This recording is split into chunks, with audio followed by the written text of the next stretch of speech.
Assalamu alaikum. In the name of Allah, the most gracious and the most merciful. Students, about isotopes and the radioisotopes. This is the topic for today.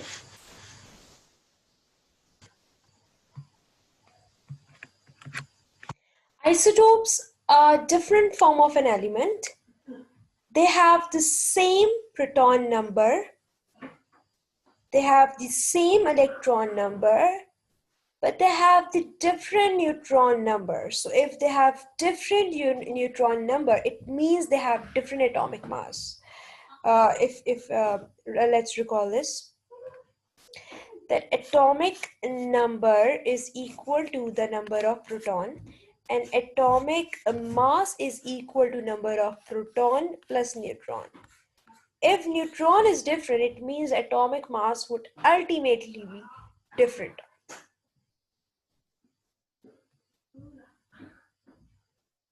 Okay?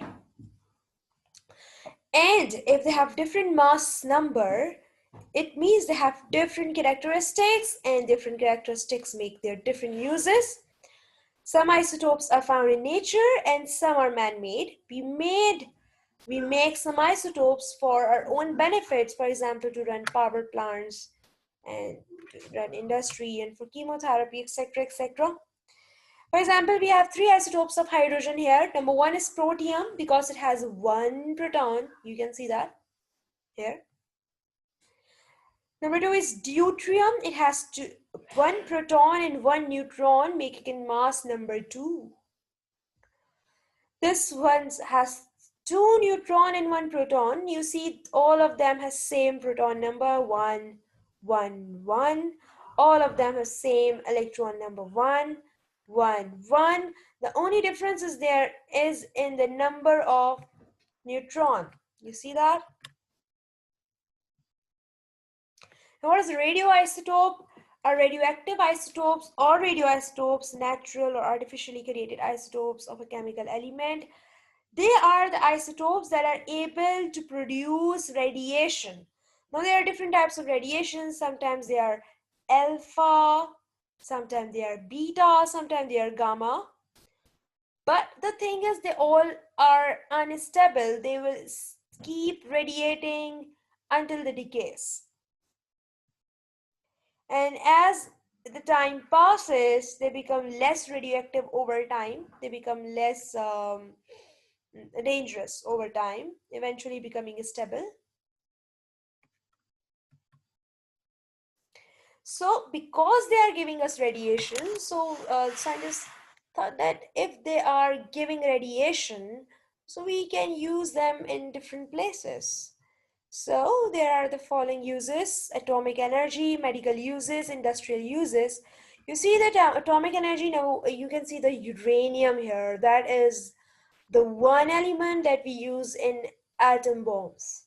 Plutonium is here, that is used in nuclear power stations. This atomic energy is dangerous in a way that we kill humans, we kill lives because of the atomic bomb, because of the uranium. But if we start using it for the benefits of mankind, for example, for in the power station to produce electricity, so we can say that yes, they are useful for breaking the stones and something like that. So yes, we can use them for benefits of mankind as well.